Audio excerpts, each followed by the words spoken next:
Queridos, eu cheguei em casa extremamente cansado e lembro de ter falado isso para minha esposa, muito mais do que normalmente eu ficava.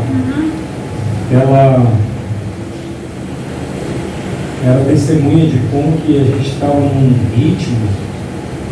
Eu estava me dedicando a um ramo que eu não tinha muito conhecimento e nem tão pouca habilidade. Estava saindo muito cedo, chegando em casa muito tarde. E eu me lembro que naquela semana que eu estava me sentindo muito cansado, eu cheguei um dia em casa. Me sentei no chão, eu não consegui levantar. Os meninos me levaram para a cama e aí eu notei que tinha alguma coisa que estava acontecendo. Eu não sabia o quê. O fato é que eu peregrinei em alguns hospitais aqui e fui parar em um hospital que fizeram alguns exames e disseram o seguinte: olha, o sangue do Paulo está tão ácido que ele está tendo alguns problemas de saúde. Eu estava com acidose metabólica e em um hospital, depois desse que foi diagnosticado, não podia fazer nada mais por mim, eu fui para um hospital e nesse hospital, em Acari, o médico disse que meus órgãos estavam morrendo, todos ao mesmo tempo. E aí, nas palavras dele, a minha família deveria se reunir para despedir de mim. Eu tenho 3 filhos. O Bruno tem 30 anos, a Carolina fez 24, o Gabriel tem 21. A Carolina estava em NASP, terminando lá o cursinho dela, e ela veio às pressas ela não sabia, mas era para se despedir do pai. Disseram o seguinte: como os órgãos estão todos morrendo ao mesmo tempo e não tem mais o que nós possamos fazer, a única coisa seria tirar o Paulo daqui e levar o Paulo para um hospital com muito mais aparato técnico, e a partir daí vocês precisam ver algum hospital, porque continuando nesse onde eu estava, eu teria uma noite de vida. A minha esposa e o meu irmão que estavam me acompanhando oraram muito e pediram para muitos amigos conhecidos orarem por mim, de maneira que um hospital retornou, e nesse hospital, um hospital muito conhecido de vocês que fica em Santa Teresa, eles disseram o seguinte: nós temos um leito que é destinado para o SUS, e nós vamos conseguir segurar esse leito até às 10 da noite. E quando esse hospital entrou em contato, eu tinha 1 hora para chegar lá. O meu irmão então falou para o médico que estava cuidando de mim e disse o seguinte: nós conseguimos um hospital, vamos levar o Paulo. Que ótimo, vamos chamar uma ambulância. Eu não sei se hoje o sistema de saúde aqui, que já faz um tempinho, eu mudei, mas a ambulância, quando você chama uma ambulância, é provável que ela não chegue em 10 minutos. E eu tinha 1 hora para cruzar a cidade. Foi quando meu irmão disse: mas doutor, se o senhor chamar uma ambulância, eu não vou conseguir chegar até X horário na outra no hospital. Eu vou levar meu irmão. E o médico disse: seu irmão vai em óbito no telefone. E o meu irmão disse para ele: e se fosse seu irmão, o que você faria? Sabendo que se ele pode vir a óbito no translado e que ele também pode virar a óbito se ficar aqui. E o senhor mesmo disse que ele não vai passar dessa noite. A partir daí, meu irmão falou: eu tenho que assinar onde? Vocês um dia terão a oportunidade de conhecer o meu irmão, se já não o conhecem. O Ricardo. Se não der certo, como Deus usou o meu irmão aqui. Amém. Ele assinou ali. Não tem nenhum demérito no carro que eu vou falar, mas ao invés de ir numa UTI móvel, eu fui num coxinha. Com todos os buracos possíveis e imaginários do translado. Eu cheguei faltando 5 minutos. A equipe médica que estava me aguardando já estava pensando que ia chegar um paciente do SUS, porque o leito eles não podiam segurar mais. Eu fiquei 23 dias na UTI, ligado por aparelhos, e a partir daí a sequela disso tudo foi que eu adquiri um diabetes, oriundo desse evento. Obviamente que eu passei talvez algumas outras coisas que contribuíram para isso. Todo mundo tem preocupação, todo mundo tem dor de cabeça. Se você não cuidar, não procurar ajuda superdimensional que acontece contigo, pode ser que o teu corpo em algum momento desligue a tomada, foi o que aconteceu comigo. Então, enquanto você estava ali, eu estava verificando a minha glicemia. Não é toda hora que eu tenho que injetar insulina. É doloroso, é ruim, chato. Alguém aqui tem diabetes tipo 1, tem que tomar dose de insulina. O médico falou para mim o seguinte: você tinha uma doença que estava dormindo e alguma coisa aconteceu na sua vida que despertou essa doença. Ela começou, como ela é autoimune, ela começou a escolher um órgão para ela atacar, e o órgão escolhido, o seu corpo está atacando o seu pâncreas, ele não está produzindo a insulina, logo a taxa de açúcar no teu sangue ela vai ficar descontrolada. O problema do diabetes não é quando fica com muito açúcar. Isso traz um problema pelo fundo de olho. O diabético ele pode ter um problema na visão, ele tem que ficar fazendo exames de fundo de olho, ele pode perder as extremidades do corpo, né? Mas o que leva ao óbito é quando o diabetes está lá embaixo, a taxa do açúcar está a menos de 70. E a minha, há 10 dias atrás, chegou a 40. Entendo, não pode ficar abaixo de 70. Se abaixar muito a diabetes também? A taxa de açúcar, você tem que ter uma taxa de açúcar de 70 e 120 por aí. Abaixo de 70 traz o óbito. Acima não. Acima você compromete o teu corpo. É por isso que quando me ofereceram ali, olha, vem aqui, come aqui, eu falei, só um momentinho, eu tinha que ver como estava a taxa. E no meu caso também a emoção, sabe? Todo mês quando eu recebo a fatura do cartão, nós iremos estudar a palavra do Senhor. Eu vou pedir a gentileza que você pegue aí a sua Bíblia, acesse no livro de Daniel, capítulo 1. Daniel, capítulo 1. Daniel está aqui, ó. Amém por isso.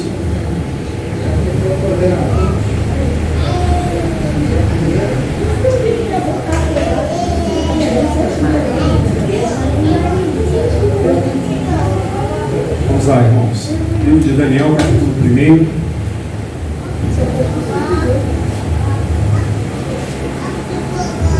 Está escrito assim. Daniel, capítulo 1, verso 1. Foi fácil, acharam aí?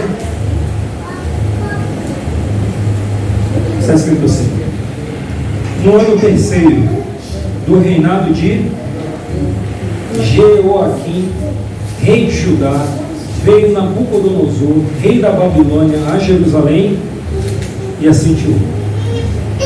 A exemplo do que falamos de manhã, não existe nada que esteja no Deus que não tenha alguma relevância. Nós vemos aqui alguns personagens. Primeiro, Jeoaquim, que era então rei de Judá, e depois está falando de um inimigo. Você está lendo aí Nabucodonosor e você está pensando que é um nome próprio. Isso aqui não é um nome, isso é uma oração.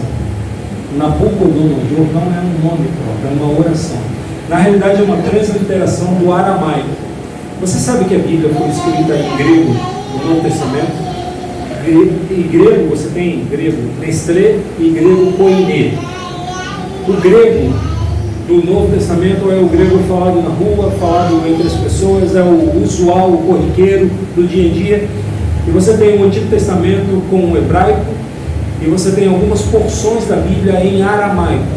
Quando você pegar aquele filme do Mel Gibson, A Paixão de Cristo, quando você pegar esse filme para ver outra vez, você vai notar que está falando num idioma que não é o inglês, é aramaico, do princípio ao fim. Então, quando você lê Nabucodonosor, você está lendo uma transliteração do aramaico, é uma oração, e essa oração ela é pronunciada Nabu, Kudurrusu, Nabu, Kudurrusu. É uma prece a uma divindade, ao deus Nabu, pedindo proteção, longevidade. O pai desse rapaz chama-se Nabopolassar. E Nabopolassar era o monarca de Babilônia. Ele então olha para o menino, para o seu filhinho, e pede longevidade, que o filho fique muitos anos, e que o reinado do filho, assim como a vida do filho, dure muito tempo. Então ele pede uma oração, uma proteção através de uma oração para a divindade Nabu. Então é Nabu, Kudu-Russu, Deus Nabu, dê longevidade e proteção, meu filho. É isso. O verso 1 então de Daniel, a gente já está vendo aí alguém que está sendo protegido por uma divindade, pelo menos essa era a crença. E a gente vai ver alguma coisa muito curiosa, porque ele é rei de Babilônia. Olha a parte B do texto, o finalzinho do texto. Rei de Babilônia. Ele foi até Jerusalém e a sitiou. Nosso objetivo nesse encontro aqui da tarde é que eu e você possamos analisar duas formas de se viver, duas cosmovisões, duas maneiras de se situar quanto ao tempo e espaço. E depois desse nosso encontro, que eu e você consigamos mensurar qual é o tipo de cosmovisão que a gente tem, que tipo de vida, como nós nos enxergamos. Combinado? Olha que tem duas cidades sendo descritas aqui no verso 1. Então pega aí a sua Bíblia, Daniel 1, verso 1. Depois que menciona Nabucodonosor, será anunciada a cidade de Babilônia e depois Jerusalém. Como os que vivem em Babilônia pensam e agem. Como os que vivem em Jerusalém pensam e agem. E o que isso tem a ver comigo e contigo nos momentos finais da história desse mundo, um pouco antes da volta de Cristo. É isso que nós vamos tentar ver aqui. Como pensam, como vivem, como agem os que estão em Babilônia. Como pensam, vivem e agem os que estão em Jerusalém. Duas formas de viver, duas formas de encarar a vida, ok? E sobre isso a gente vai tentar conversar um pouquinho. Pode ser assim? Irmãos, com esse tempinho fechado lá fora, esse ar-condicionado aqui, que para mim está perfeito. Não vai ser fácil. Em alguns momentos você vai estar concordando comigo no automático. Assim, sabe? Tomara que vale a pena. Pega a sua Bíblia no livro de Gênesis, por favor, capítulo 10. Gênesis 10.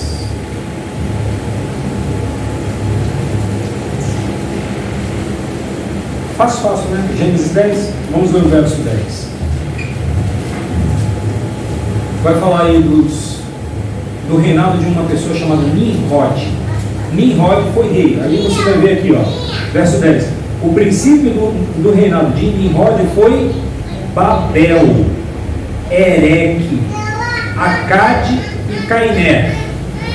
Essas cidades ficavam numa terra. Qual é essa terra? Terra de Sinar. Ok? Nimrod teve algumas cidades, e aí ele vai falar das cidades aqui no verso 10. Babel, Ereque, Acade e Cainé. Terra de Sinar. Vai lá no capítulo 11 agora, Gênesis. Verso 2. Sucedeu que, partindo eles do Oriente, deram com uma planície. Em que lugar? Sinar. Queridos, Nimrod teve cidades em Sinar. Capítulo 10. A gente está no capítulo 11. E agora no capítulo 11 está falando da mesma terra, de Sinar. O que vai acontecer nessa terra? Antes do capítulo 11 tem aí um título. Qual é o título? Então nota aqui, Babel, capítulo 10 e Babilônia estão no mesmo solo. E o que acontece nesse mesmo solo, Paulo? Vamos tentar ver juntos aqui. Verso 3. Gênesis 11, verso 3. Disseram uns aos outros: vinde, façamos tijolos, queimemo-los bem. Os tijolos serviram-lhes de pedra e o betume de argamassa. Verso 4.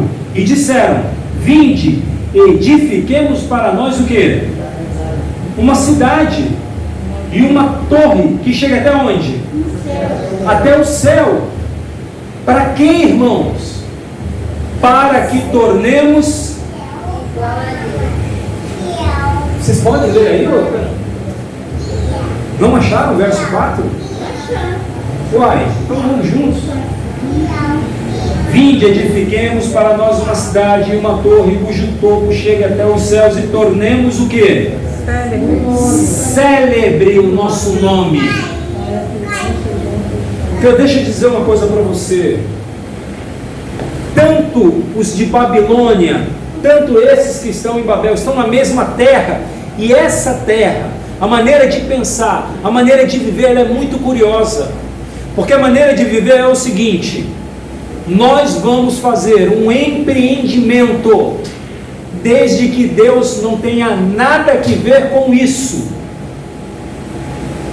Vamos fazer uma cidade, vamos fazer uma torre, vamos estudar, vamos ter uma vida profissional próspera, vamos ter uma vida acadêmica próspera, vamos ter filhos, a nossa cidade, vamos fazer alguma coisa, desde que Deus não faça parte disso. Paulo, como você pode dizer isso sobre o texto? Eles estavam querendo engrandecer o nome de Deus? Não. Por que eles querem fazer isso? Para que tornemos célebres o nosso nome, não o nome de Deus. Quer saber como vive quem está em Babilônia?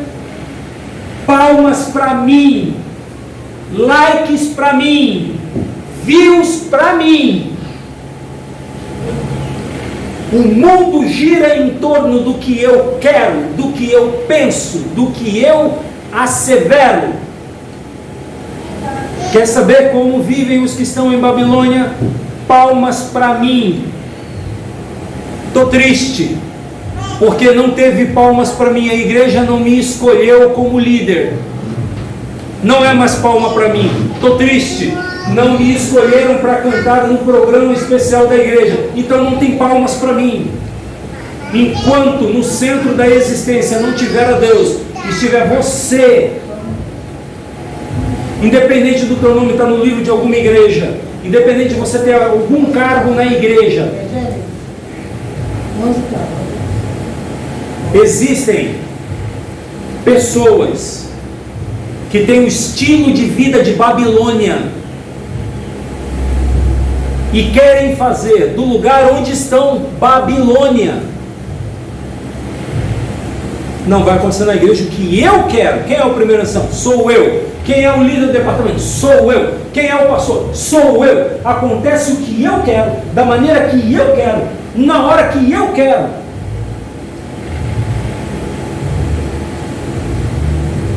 Se a forma de viver e de pensar de Babilônia for o que acontece na tua casa, me perdoe, eu vou usar um termo que é muito jovem, você está no salvo. Porque o dia que um dos cônjuges disser, acontece o que eu quero, e não houver um diálogo entre família, não, nós vamos visitar a casa da minha mãe, mas eu queria tanto ir na casa da minha mãe, vamos na casa da minha, a sua não.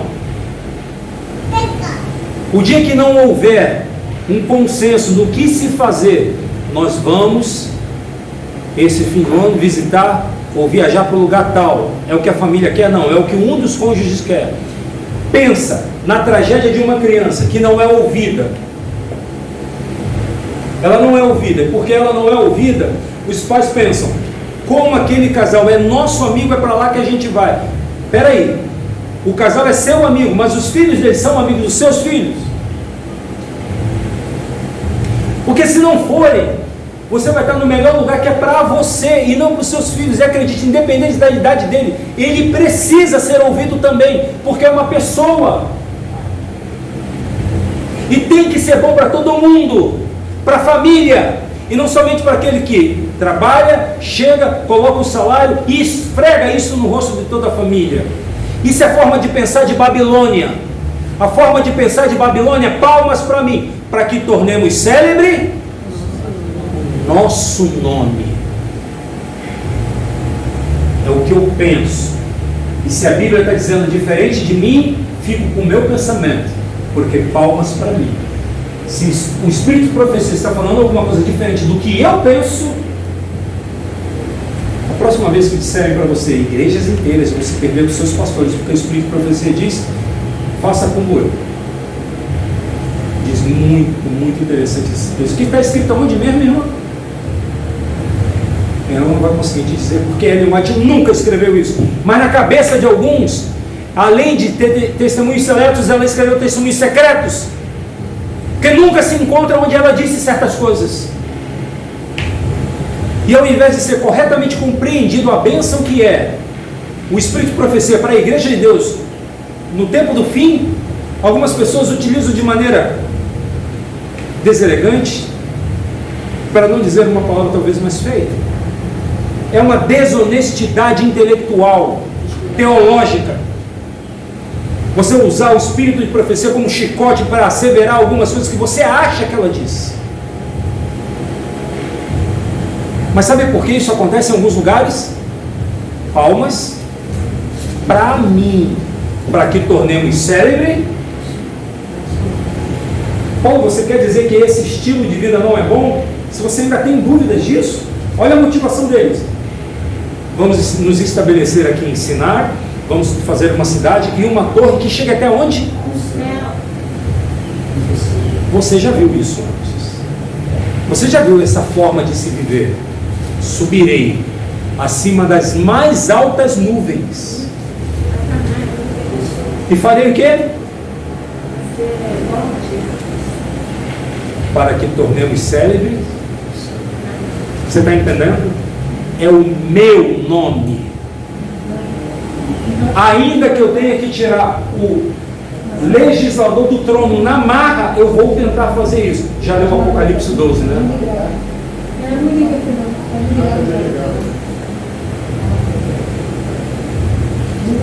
What's happened?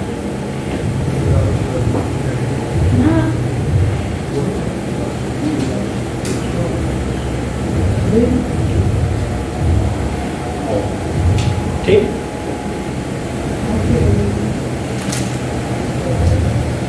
O desejo de chegar ao topo não é o desejo de ser bem sucedido para glorificar o nome de Deus. Não é o desejo de apresentar o Senhor nas vitórias que você conquista. O desejo de chegar ao topo é tão somente para que se torne célebre. Passando mal. Está passando mal. Será que está tudo bem?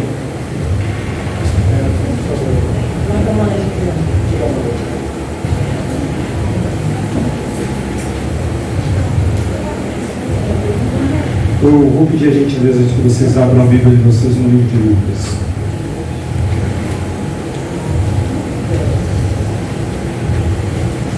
Lucas.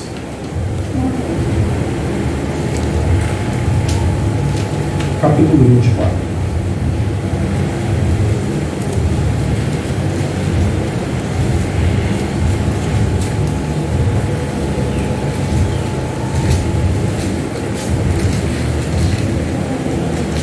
Lucas 24.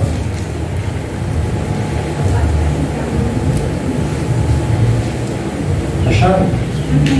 Lucas capítulo 24, verso 24.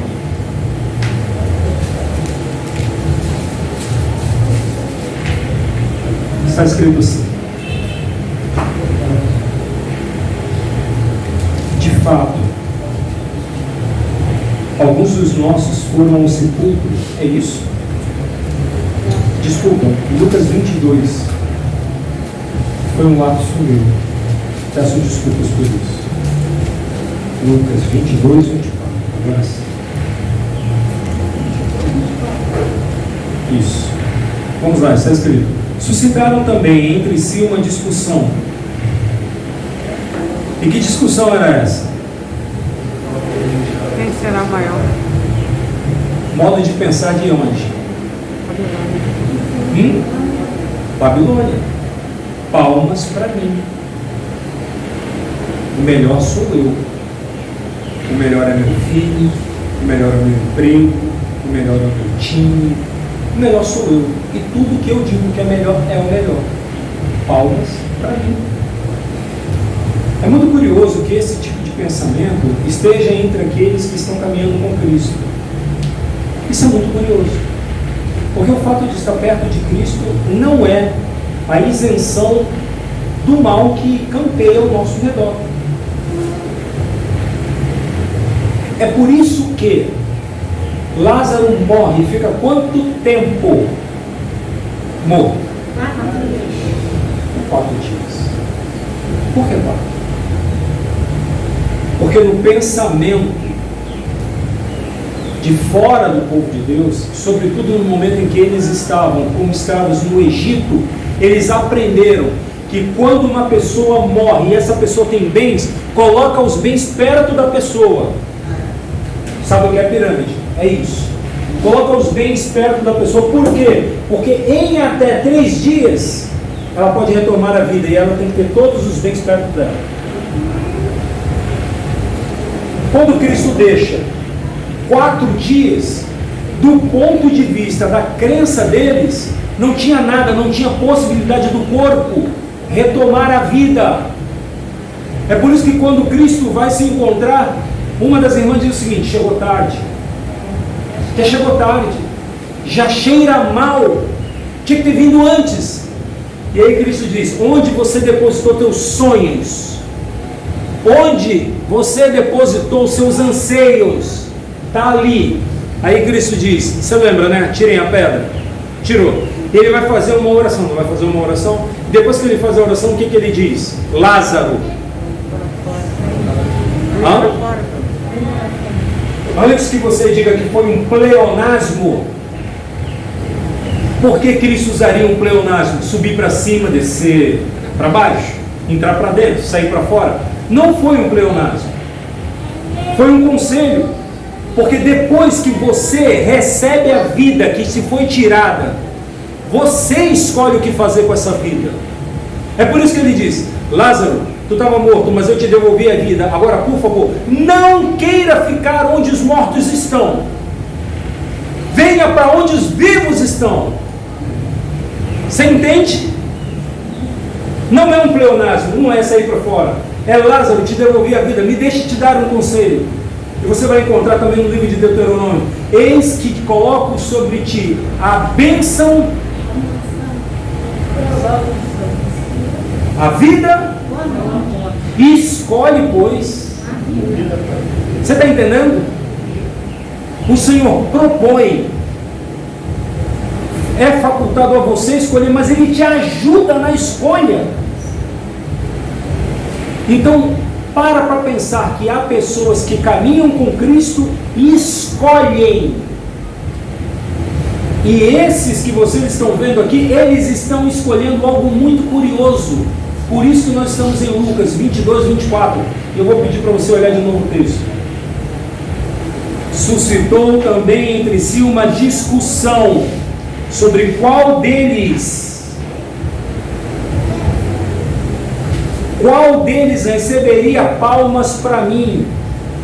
Agora vem o verso 23. Está escrito assim: mas Jesus lhes disse: os reis dos povos dominam sobre eles, e os que exercem autoridades, eles são chamados de benfeitores, mas vocês não são assim.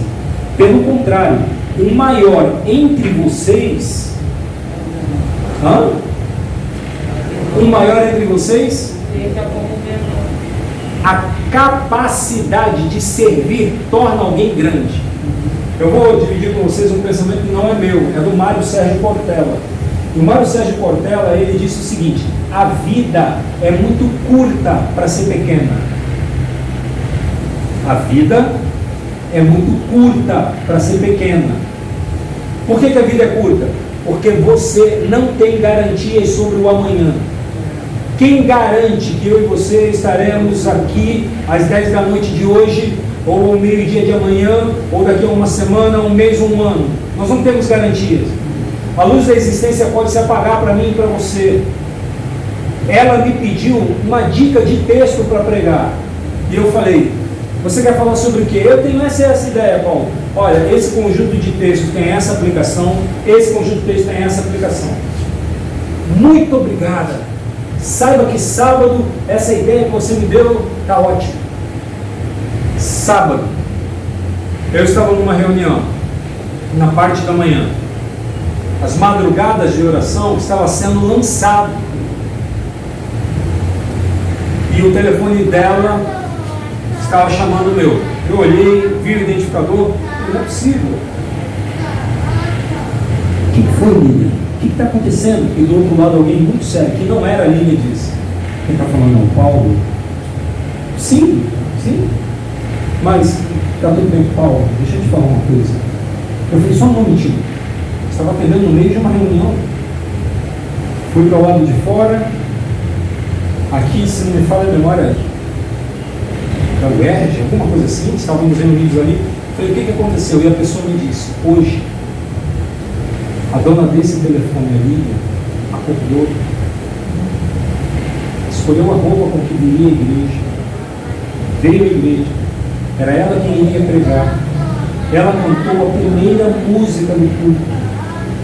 Ela cantou, pegou a Bíblia, pediu que os irmãos abrissem a Bíblia e diante da congregação, olhando para todo mundo, ela colocou a mão na cabeça, abaixou a cabeça, desceu a escadaria e sentou aqui no primeiro banco. A mãe da Lília estava na igreja e ela veio lá dos fundos e disse, filho, o que está acontecendo, mãe? Eu estou sentindo uma pressão na minha cabeça. O que ninguém sabia é que naquele momento alguns vasos sanguíneos estavam se rompendo no cérebro da Lília.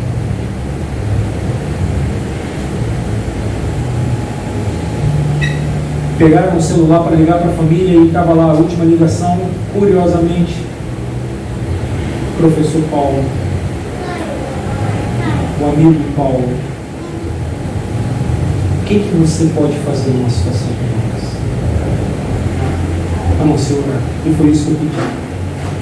Quando eu cheguei no hospital lá na Barra da Tijuca, do Lourenço Jorge, a Lilian já estava servida. Do translado da igreja até esse hospital, ela teve 2 paradas e não desistiu. Que garantias nós temos na vida? A vida é muito curta para ser pequena. O que torna uma vida grande ou pequena? Se você gravitar na órbita da tua existência, se você gastar a tua vida apenas com você, você torna essa vida pequena, você apequena a vida. Sua vida só se torna grande se você consegue enxergar o outro, estender a mão para o outro e enxugar, ao invés de ser aquele que provoca a lágrima no outro. O dia que você conseguir enxugar a lágrima do outro, estender a mão para o outro, você tornou a vida que podia ser pequena e medíocre, vida grande. A vida é muito curta para ser gasta apenas na mediocridade da sua própria vida. A vida é muito curta para ser pequena. Agora, esses discípulos estão com uma preocupação: como é que eu faço para gastar a minha vida comigo mesmo? Como é que eu faço para gastar a minha vida com os meus interesses? E nessa vida, você sabe quando é que você já teve interesse por você, pela tua vida?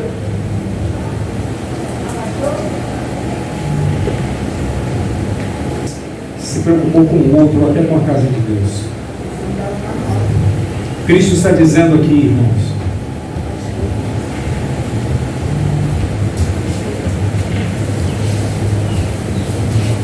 Ele está dizendo que eu e você precisamos ter uma postura diferente do que viver apenas para nós, de maneira egoísta.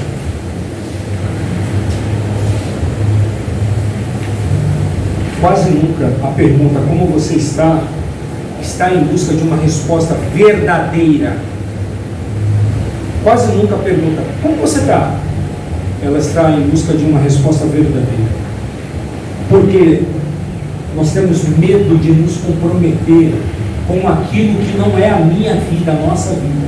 A gente tem medo que a dor do outro passe a ser a nossa. E aí aquilo que eu poderia gastar comigo, vou ter que gastar com o outro. A gente tem medo. É por isso que as pessoas se envolvem tão pouco. É por isso que nós sabemos tão pouco sobre os outros. E é por isso que o modelo de igreja bíblico, as pessoas se encontravam em casas, logo elas sabiam das demandas uns dos outros.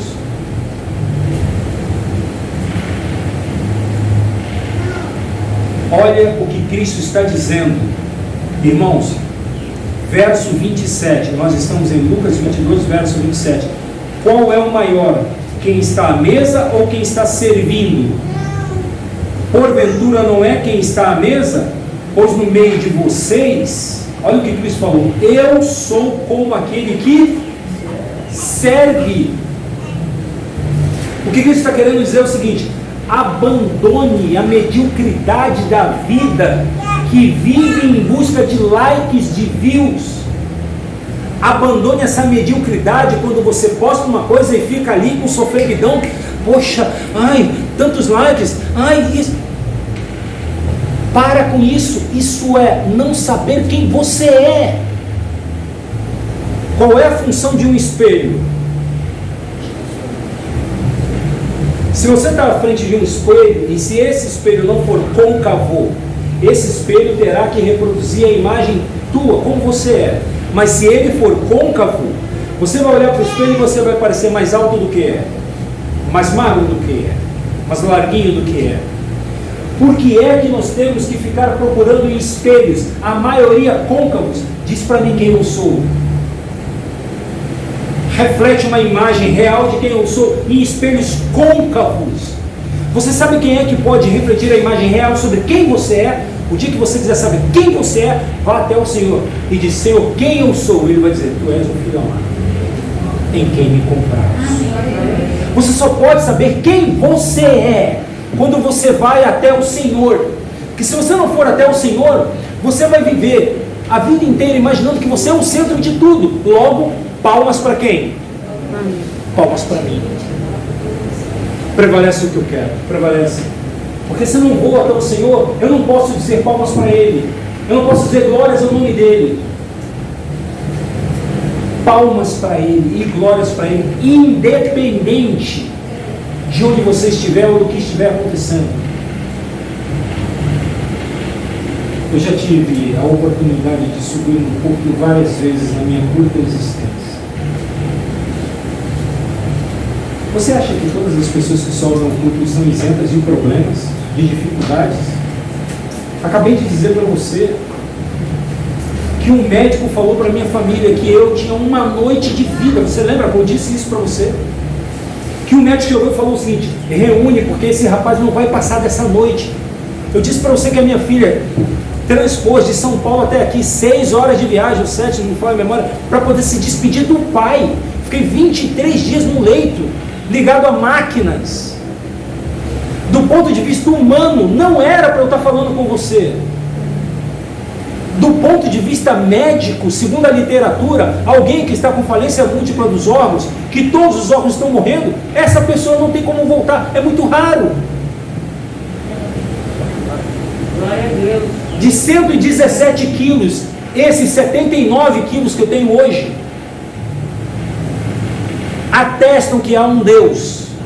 Então as palmas não podem ser para mim, a glória não pode ser para mim, precisa ser para Ele.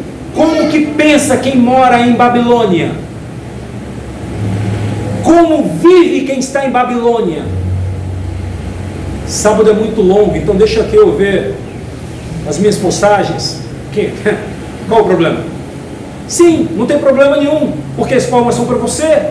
Mas o dia que você pensar, as palmas são para Ele, aí você vai querer glorificá-lo no dia dele. Amém. Independente da rede social que você tiver, querido. Porque você vai querer viver para Ele. Porque afinal de contas, quer vivamos, ou façamos qualquer outra coisa que seja para Ele.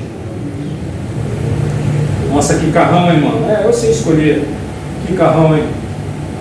Você pode até, por uma questão de educação, não reverberar o que eu estou dizendo, mas vai Vai. Escuta o que eu vou te dizendo. Glórias a Deus. Louvado seja o Deus. E que eu não seja infantil ao ponto de imaginar que esse carro é tudo o que se pode dizer sobre mim. Eu sou uma pessoa de sucesso porque tenho um carro. Eu sou uma pessoa de sucesso porque eu estou empregado, eu estou num lugar tal. É por isso que Cristo está dizendo, e ele está usando aqui algo que é muito comum para aquela cultura. As famílias abastadas, obviamente, pagavam alguém. Quando uma pessoa vem, e olha que nós não estamos falando de ruas asfaltadas, então era de bom tom, era fino, que uma pessoa, ao receber alguém em sua casa, pudesse prover água para se lavar as mãos e pés. Era de bom tom que alguém viesse e enxugasse os pés. Quem fez isso? Cristo fez isso. Quem serviu? Cristo serviu. E quando 2 dos seus discípulos vêm com um pensamento de palmas para mim, quem será o maior na vida do teu reino? Cristo olha e diz: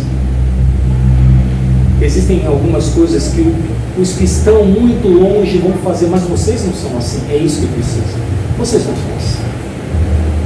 Eu lhes dou uma outra proposta. Quer ser grande? Sirva. Agora, aquele negócio que eu já trabalho a semana inteira, agora quando eu chego em casa eu tenho que instalar o dedo, a mulher tem que vir me servir, o filho tem que vir me servir, porque eu trabalho assim. Você trabalha a semana inteira, sirva a tua família quando você estiver com ela, e aí você vai experimentar um pouquinho do reino. Como é que pensam os cidadãos do reino? Palmas para ele, glórias para ele, serviço para todos. Babilônia, palmas para mim, mundo gira em torno do meu umbigo e tudo é para mim. Os de Babilônia são os que têm a última palavra. Os de Babilônia vão falar da roupa de todo mundo, porque os de Babilônia são a máxima expressão da moralidade. Eles chegam e dizem: não é o Espírito Santo que convence do pecado, do juízo e da justiça, sou eu.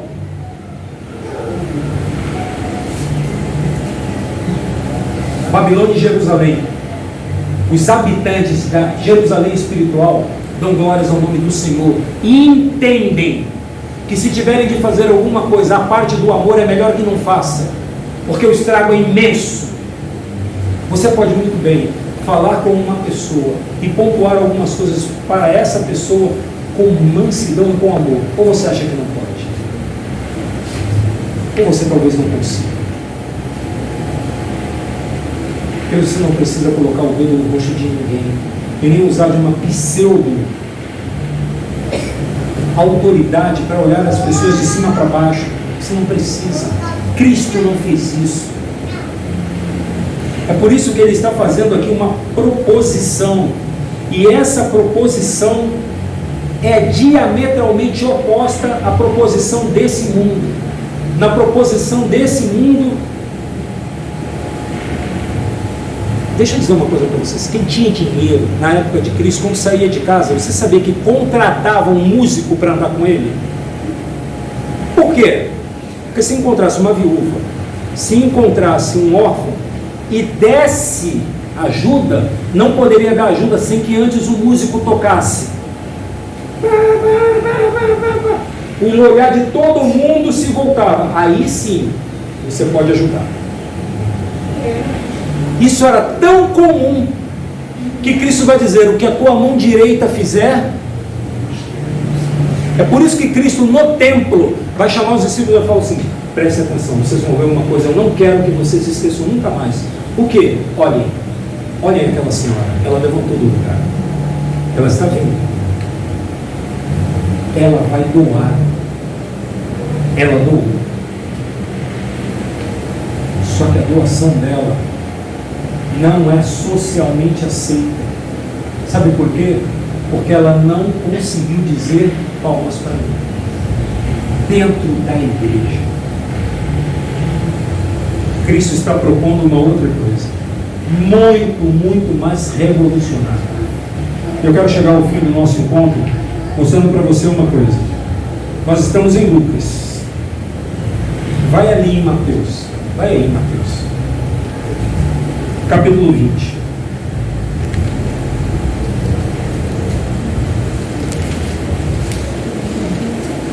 Mateus 20.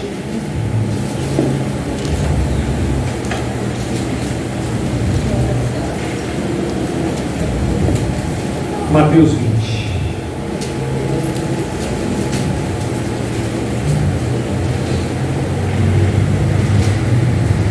Está escrito assim, verso 20 e 21.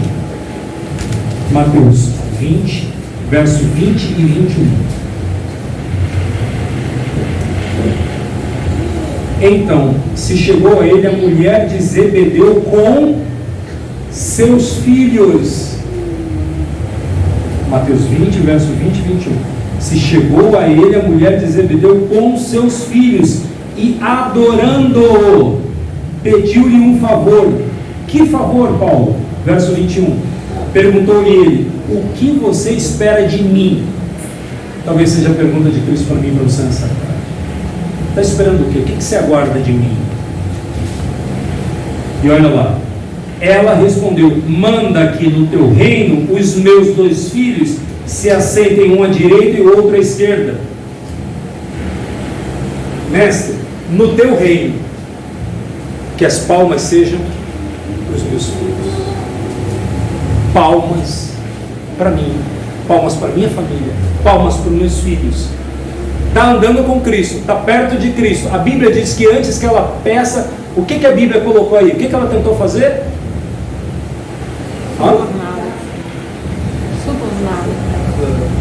Obrigado. A Bíblia diz que ela adorou-o. Sério? Desse jeito? Muito curioso. Uma mãe que já incentiva o seu filho para pensar de maneira medíocre, pequena, tacanha, rasteira. Quando que uma família faz isso? Quando que uma mãe faz isso com o filho? Quando que um pai faz isso com o filho? Quando nossa única razão de estar nesse mundo e lutar é conquistar para esse mundo.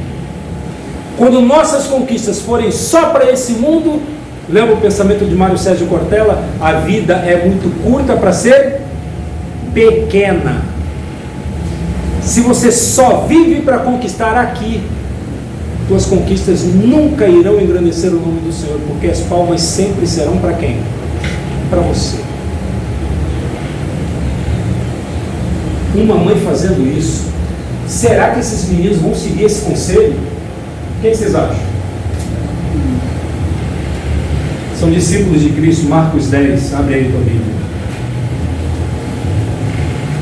Marcos 10.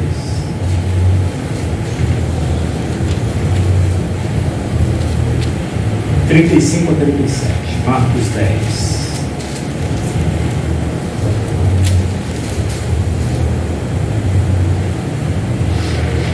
Ok? Foi aí? Marcos 10, 35. Então se aproximaram dele Tiago e João, filhos de quem? Ah, nós vimos a mãe dele lá no outro capítulo. Mas o que eles querem? Dizendo-lhe, mestre, queremos que nos conceda o que te vamos pedir. E Cristo perguntou, o que vocês esperam de mim? Responderam-lhe, permite-nos que na tua glória nos assentemos um à tua direita e o outro à tua esquerda. A mãe ensinou e os filhos, acho que com os filhos, entre aspas, aprenderam. Queridos, modo de pensar. A partir de agora, eu espero que o Espírito Santo esteja trabalhando tanto em vocês como está trabalhando no meu coração e na minha mente, trazendo a baila, a lume, momentos em que eu deveria ter dado glórias a Deus e lamentavelmente eu usurpei. Isso tem nome, isso é roubo. Quando eu me aproprio de algo que não é meu, isso é roubo. E a glória, a honra e o louvor, se não for dado na sua vida a Ele, você está roubando e se apropriando de algo que não é teu. É dele. O louvor é para Ele, é dele. A glória é dele e é para Ele. A honra é dele e é para Ele. Amém. Por quanto tempo? Pelos séculos dos séculos. Amém. Amém. Meu irmão, O dia que disserem, que menininho educado, poxa, graças a Deus você está me usando como mãe, mas a glória é para Ele. Você não precisa jogar isso na cara de ninguém, você está entendendo? Não é isso, não é eu falar para as pessoas, é viver de maneiras que a honra e a glória seja para Ele. E quando isso acontece, eu me coloco no meu lugar. E o meu lugar está longe de ser o lugar dele. Porque se eu achar que o meu lugar é o lugar dele, eu vou tentar fazer uma cidade e construir uma torre que chegue até onde? E isso eu jamais vou poder fazer. Alguns acham que pode. Nós vamos ver o último texto, Apocalipse 21. Pega aí sua Bíblia.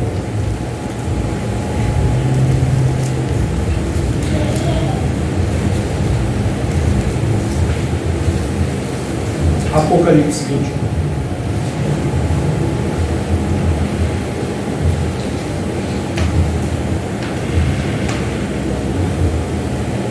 A Bíblia diz assim, verso 1, Apocalipse 21, verso 1. Vi novo céu e... Porque o primeiro céu e a primeira terra passaram, mas já não existe. Para aqui, olha para mim. O que João está contemplando é um evento em que momento da história? Em que momento isso aqui vai acontecer? Já aconteceu? O João está vendo um evento do passado? Ele está vendo um evento presente, tá? Não. É um evento futuro. Ok?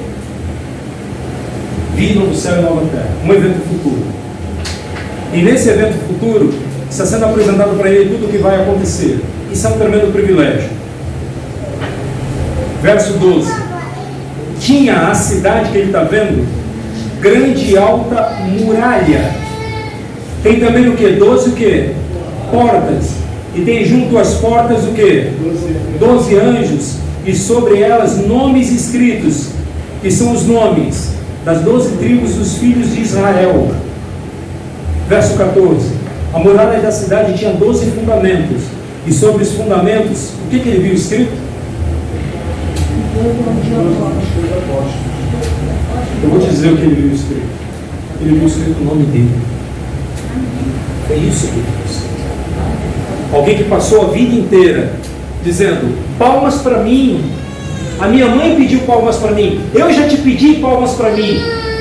Mas ao caminhar com Cristo, se render a Ele, chega um momento em que ele poderia muito bem ter escrito meu nome, eu vi João, eu vi escrito lá Mateus, mas eu vi João, o meu nome está lá, olha, eu estou salvo, eu vi que eu estou salvo, eu vi meu nome entre os salvos. Nesse momento, ele se recolhe e como um cidadão do reino, ele dá glórias a Deus. Ele menciona de maneira muito discreta, eu vi as portas, as muralhas, eu vi nomes, eu vi o nome dos 12 apóstolos. E pronto. Discreto. Quando a glória é para Ele, o ser humano não aparece. Quando a glória é para Ele, quem tem que aparecer é Ele. Os dons dEle, os talentos dEle. E é tudo para Ele. Eu me lembro que eu cheguei naquela cidadezinha para trabalhar. E na época, o meu salário era R$700, com os descontos dos livros dos meninos, do uniforme, aquela coisa toda, me sobrava R$150, às vezes R$100. Irmãos, deixa eu dizer uma coisa para você. Eu sei o que é engolir o orgulho e dizer, estou precisando. E eu sei o bem que um departamento da igreja bem organizado, o quanto ele pode abençoar a vida de muitos. Não foram raros os momentos em que aquela bolsa das Dorcas chegou de forma providencial em casa. Amém. Aquele ano complicadinho e a gente longe de casa, porque a minha família é muito unida, vocês não fazem ideia, a gente gosta de estar junto. Sempre que nós podemos, a gente dá preferência por estar com a família. Eu reuni a minha família e disse, nas férias desse ano nós não vamos ao Rio, nós não temos condição. ia sair um pouco mais de R$1.000, eu e meus filhos, uma família de 5. O mais velho não era casado, então não ia dar. Eles olharam e falaram: a gente vai ficar onde? Eu falei: aqui. Vamos ficar aqui. Aqui. E aí, obviamente que eles não gostaram disso, a esposa ficou quase que totalmente muito triste, os meninos também. E aí, quando foi se aproximando, assim, finalzinho do ano, eu recebi um telefonema: irmão Paulo, como é que você está? Eu estou bem, quanto tempo? Quem está falando fulano de tal? É fulano de tal, tá. Você está onde, rapaz? Que eu não te acho. Eu estou pertinho, rapaz, aqui no estado de Minas Gerais, na roça, no interior. Como diz o mineiro, é logo ali, distância de um cabo de machado. O que você está fazendo aí? Eu estou aqui, Deus me trouxe. Tá bom, deixa eu te falar, estou te fazendo um convite aqui para você pregar agora nas férias. Paz, como dizia o pastor Bulhão, brotou uma lágrima no canto. Eu falei: ô meu amigo da Bíblia, deixa eu te falar, essas férias a gente vai ficar por aqui mesmo. Sério? É, nós vamos ficar aqui. Vamos ficar por aqui. Eu falei: gente, rapaz, eu falei para a igreja: vou trazer um Paulinho aqui e tal. A gente até votou aí para puxar a tua vida, da tua família. Eu falei: irmão, fala aí a data para eu ver se eu tenho. Fala a data, talvez eu tenha. Queria que você fizesse uma semana de oração, já que é férias, do dia tal, você pode, vem se você está disponível. Eu não estou disponível. Eu falei: sério? Nossa, a igreja vai ficar feliz, a gente gosta muito de você, aquela coisa toda. Me fala aí quanto é que você... Rapaz, é por volta, não fala quanto que é tanto. Não, tranquilo, a gente já imaginava, porque está na mão. Eu fiquei pensando: a minha família ficar em casa. Rapaz, nós vamos para o Rio de Janeiro, vou abraçar minha mãe, a dona Zeni. Eu vou ficar perto do meu pai, enquanto eu ainda o tenho. Meu pai teve a perna amputada, 4 dedos acima do joelho. Eu vou ficar perto do meu irmão. Irmãos, a minha alegria de vir no Rio de Janeiro, sabe? Olha, hoje eu moro numa cidade um pouquinho maior. Quando as pessoas sabem que eu venho para o Rio, vai para o shopping, vai para a praia. Qual é o ponto turístico? Eu vou para a Rua do Maranhense, 205. O que tem na Rua do Maranhense? Casa da minha mãe, em Campo Grande.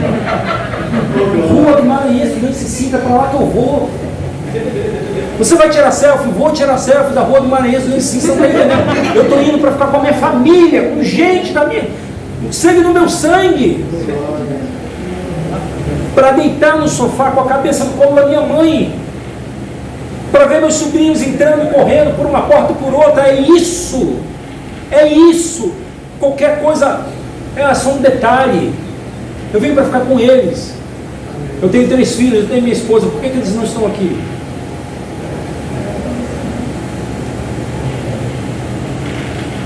Queridos, não é que vocês não sejam importantes.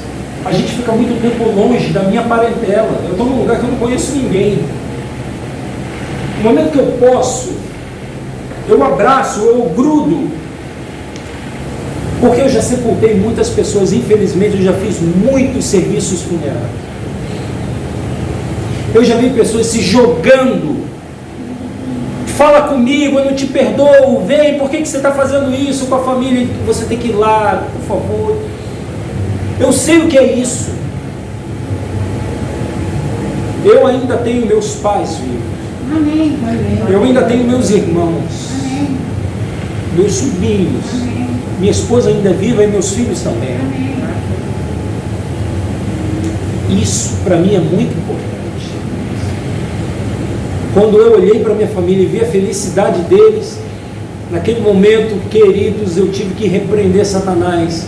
Porque eu fiquei pensando: uau, caramba, deve ser muito legal. Não, peraí. Não é o Paulo, nem o que o Paulo fala, nem o sermão do Paulo agora, tem que ser para Deus. E isso tem que ser real. Liguei e falei assim: ei, irmão, lembra que eu te falei que eu estou disponível? Ele falou: lembro. Lembra que eu te falei o valor? Lembro. É mais? Eu falei: não. Você não vem? Eu vou. O que aconteceu? Eu falei: o que aconteceu? Poxa, eu estou tão feliz com algo que Deus está me dando, está usando a igreja de vocês para abençoar a minha. Sabe o que eu gostaria? O quê?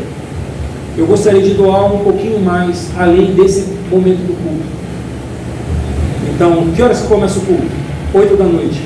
Eu estou disponível às 6 da tarde. Se alguém quiser me acompanhar, alguém que está desanimado, alguém que está doente, irmãos, um outro contexto diferente desse, tá? Poxa, você está falando sério? Rapaz, eu estou tão feliz com Deus, não estou pagando a Ele, não estou retribuindo, estou dizendo obrigado. Glórias para Ele. Tu vai fazer isso mesmo? De 6 até as 8? Tá bom. Primeiro dia de visita. Marquei lá, estava eu, na Dutra lá, em frente ao posto lá, e aí veio o irmão com um carro. Vamos visitar então, Paulo. Falei, qual é a história desse que vai visitar? Está fraco na fé? Não, nunca teve mais forte. Está com algum problema financeiro? Ih, rapaz, o cara é muito bem. Qual é o problema dele? Não tem problema. Então, mas por que a gente vai visitar ele? Porque ele é meu amigo. Eu queria que você orasse com ele. Vamos lá. Oi, tudo bem, tudo bem. Sou Paulo. Posso orar contigo? Pode. Foi um prazer. A pessoa que a gente visitou, peraí, vocês são de onde agora? O amigo que me convidou. Vamos visitar a irmã fulana de tal, ela está passando os problemas. O cara que a gente visitou. Posso ir com vocês? Vai acontecer lá o que vocês fizeram aqui, que é vir, vocês me deram um abraço, oraram comigo, é isso que vocês vão fazer lá? Eu posso ir? Tá, pode. Aí ele virou para mim e falou, ei, Paulo, vamos no meu carro ou no teu carro? Meu irmão, ganho R$100 por mês, eu olhei para ele, vamos no teu carro. A gente visitou umas 2 pessoas, teve o culto naquela noite, no final daquele culto, apertando as mãos, ele veio, cara, eu posso dar um abraço, pô, gostei de te conhecer, preciso muito falar uma coisa contigo. Eu falei, pois não, aqui não, na porta da igreja. Me procura nesse endereço aí, tá bom? Tá. Cheguei no endereço, falei, estou procurando o senhor fulano de tal. Ah, só um momento.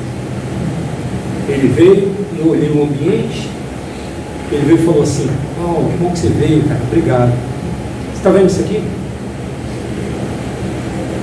É de Deus, cara. Cada coisa que você está vendo aqui é de Deus. Tem uma coisa que é de Deus e Ele está te dando. Está vendo aquele carrinho ali? É teu. Hã? Aquele carro é teu. Para você não chegar tão suave, talvez. Ele é simples. Tua coluna, talvez. Eu dei glórias a Deus.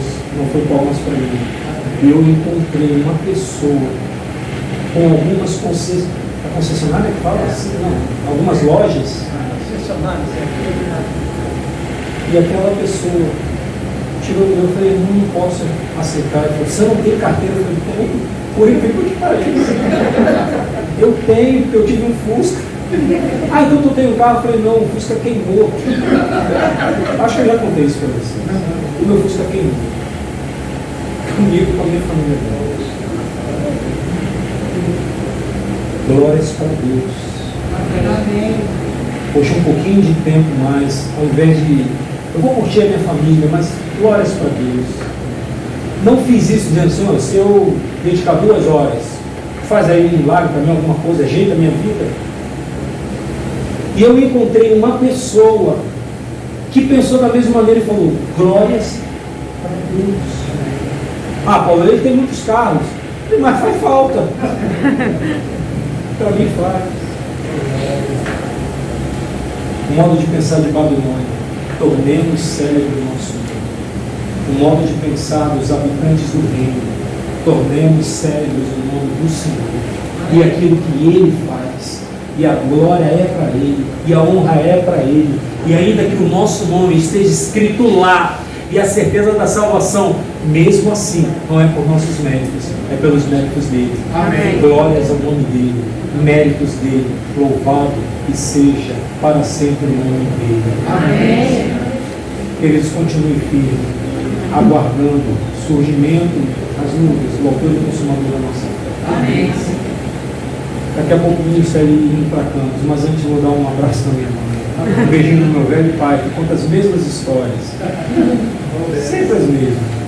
E eu gostaria que você, ao chegar em casa, poxa, você deixou alguém lá?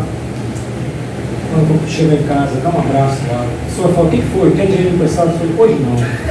Só um abraço. Abraça teu pai, abraça teu irmão, abraça teu filho. Abraça quem ficou em casa. Mas Paulo, eu não deixei ninguém em casa, eu vim com alguém. Abraça aqui. Você pode fazer isso, então faz só assim, mas faz agora aí, vai lá. Pode fazer isso? É da família, então pode abraçar. Mas se não for,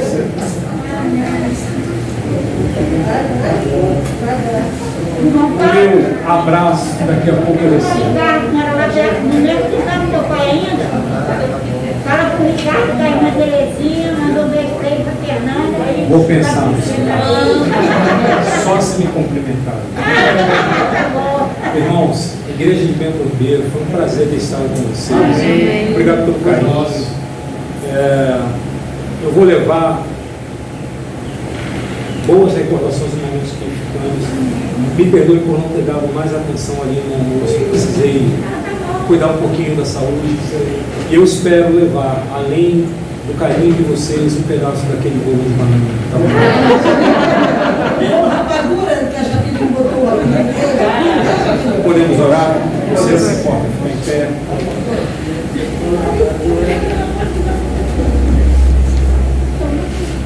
Vamos orar. Senhor, nós estamos gratos a Ti, porque entendemos que, a despeito das lutas que cada um aqui passa, é verdade também que nós temos sido favorecidos pelo Senhor.